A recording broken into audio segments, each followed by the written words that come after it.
I got so much motherfucking design on right now. Assalamualaikum warahmatullahi wabarakatuh. Perkenalkan, nama saya Elva Agustina dari kelas 2A. Di sini saya ingin menjelaskan materi yang ke-8, yaitu manajemen pendidik dan peserta didik. Yang pertama kita akan membahas pengertian manajemen pendidik, yaitu yang pertama, manajemen menurut Terry adalah sebagai pencapaian tujuan yang telah ditentukan sebelumnya melalui usaha orang lain. Sementara itu, menurut tim dosen administrasi pendidikan, manajemen berasal dari bahasa Inggris, yaitu manajemen, yang dikembangkan dari kata manajemen, yang artinya mengatur atau mengelola. Kata manager itu sendiri berasal dari Italia, yang diadopsi dari bahasa Latin manager, yang berasal dari kata manus yang artinya tangan. Selanjutnya yaitu pendidikan. Pendidikan adalah tenaga kependidikan yang berkualifikasi sebagai guru, dosen, konselor, pemaung, pelajar, tutor, instruktur, fasilitator, dan sebutan lain yang berasal dengan khususnya serta berpartisipasi dalam menyelenggarakan pendidikan.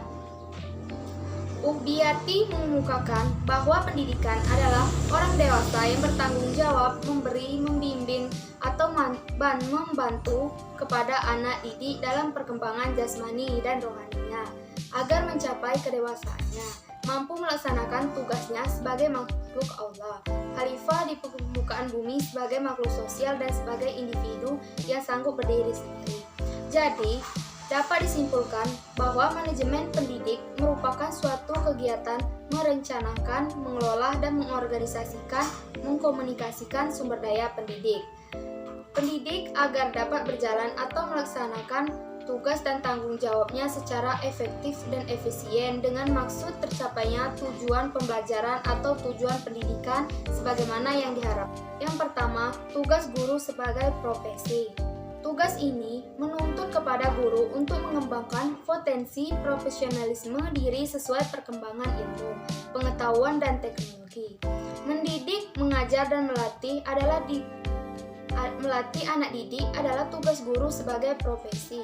Tugas guru sebagai pendidik berarti meneruskan dan mengembangkan nilai-nilai hidup kepada anak didik. Yang kedua yaitu tugas guru di bidang kemanusiaan. Tugas guru di bidang kemanusiaan adalah sebagai orang tua kedua di sekolah. Sebagai orang tua di sekolah, guru harus tampil sebagai idola yang dapat menarik simpati siswa.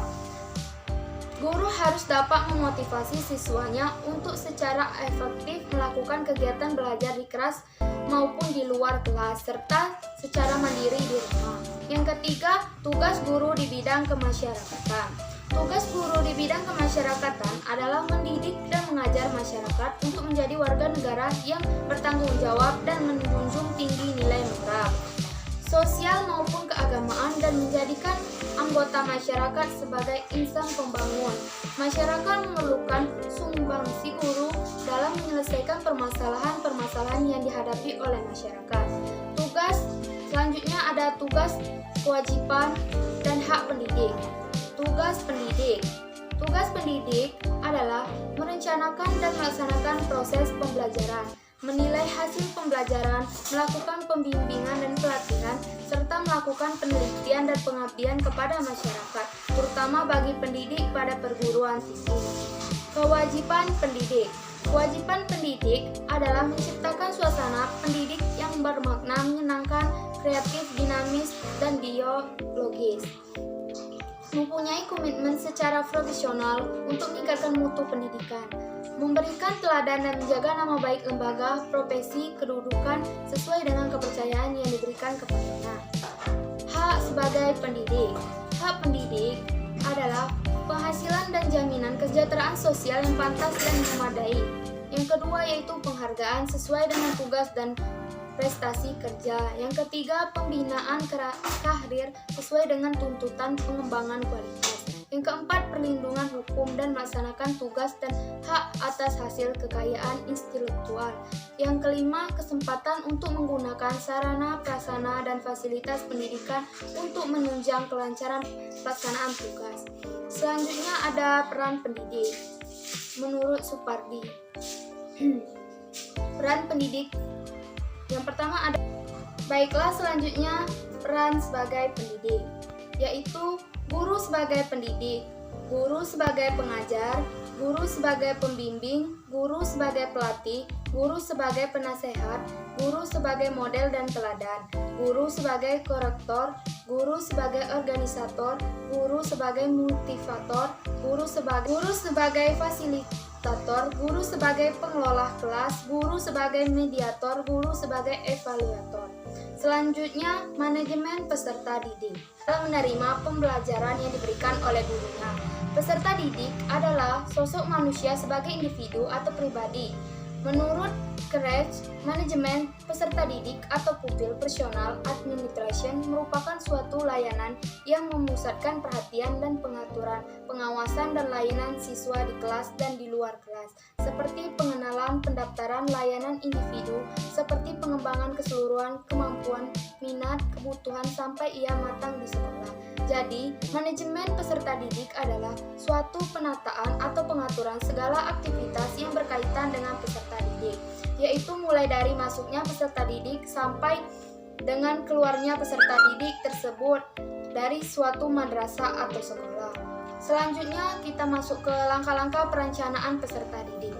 Menurut Asmenderi, langkah-langkah perencanaan peserta didik yaitu yang pertama, forecasting, yaitu membuat perkiraan dengan mengantisipasi ke depan. Perkiraan tersebut didasari oleh faktor organisasi pendidikan yang baik bersifat kondisional. Perkiraan tersebut didasari oleh atas faktor organisasi pendidik baik yang bersifat kondisional maupun situasional. Ada 3 dimensi waktu yang disertai dalam hal ini, yaitu dimensi kelampauan, dimensi terkini, dan dimensi keakanan.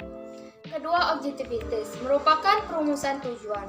Tujuan ini harus dirumuskan agar segala kegiatan yang akan dilakukan tersebut senantiasa betul-betul mengarah pada tujuan yang sama atau ke arah yang sama. Yang ketiga, policy. Kebijakan di sini berarti mengidentifikasi berbagai macam jenis kegiatan yang diperhitungkan untuk dapat mencapai tujuan. Yang keempat, programmation merupakan seleksi atas kegiatan-kegiatan yang sudah dirumuskan pada langkah-langkah.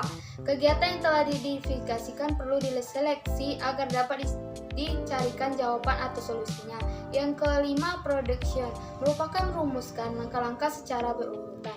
Oleh karena itu, production diartikan juga sebagai subsequent yang berarti kegiatan-kegiatan yang telah diseleksi pada langkah-langkah programmation tersebut diurutkan. Yang keenam, serialization merupakan penjadwalan terhadap kegiatan-kegiatan yang sudah diprioritaskan sebagai pada langkah-langkah programmation. Yang ketujuh, budgeting merupakan anggaran atau pembiayaan dalam kegiatan ini.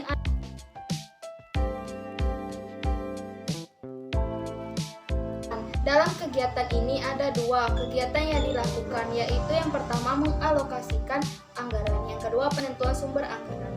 Kebijakan penerimaan peserta didik baru, yaitu kebijakan operasional penerimaan peserta didik baru memuat atau mengatur mengenai jumlah peserta didik yang dapat diterima di suatu sekolah.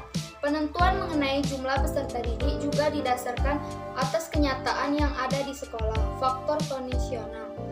Faktor ini meliputi daya tampung kelas baru, kriteria mengenai siswa yang dapat diterima, anggaran yang tersedia, sarana dan prasarana yang ada, tenaga kependidikan, jumlah peserta didik yang tinggal di kelas, dan lain sebagainya. Kegiatan penerimaan peserta didik baru dibuat berdasarkan petunjuk-petunjuk yang diberikan oleh Dinas Kependidikan. Kebijakan operasional penerimaan peserta didik baru memuat aturan mengenai jumlah peserta didik yang dapat diterima di suatu sekolah. Penentuan mengenai jumlah peserta didik juga didasarkan atas kenyataan yang ada di sekolah. Faktor kondisional. Faktor ini meliputi daya tampung kelas baru, kriteria mengenai siswa yang dapat diterima, anggaran yang tersedia, sarana dan prasarana yang ada, tenaga kependidikan, jumlah peserta didik yang tinggal di kelas, dan lain sebagainya. Selanjutnya, kebijakan penerimaan peserta didik baru dibuat berdasarkan petunjuk-petunjuk yang diberikan oleh Dinas Kependidikan. Kebijakan operasional penerimaan peserta didik baru memuat atau mengatur jumlah peserta didik yang dapat diterima di suatu sekolah. Penentuan mengenai jumlah peserta didik juga didasarkan atas kenyataan yang ada di sekolah. Faktor kondisional. Faktor ini meliputi daya tampung kelas baru, kriteria mengenai siswa yang dapat diterima, anggaran yang tersedia, sarana dan prasarana yang ada, tenaga kependidikan, jumlah peserta didik yang tinggal di kelas, dan sebagainya. Kebijakan penerimaan peserta didik baru dibuat berdasarkan petunjuk-petunjuk yang diberikan oleh Dinas Kependidikan Kabupaten atau Kota. Baiklah, itu saja penjelasan dari materi saya. Saya akhiri. Wassalamualaikum warahmatullahi wabarakatuh.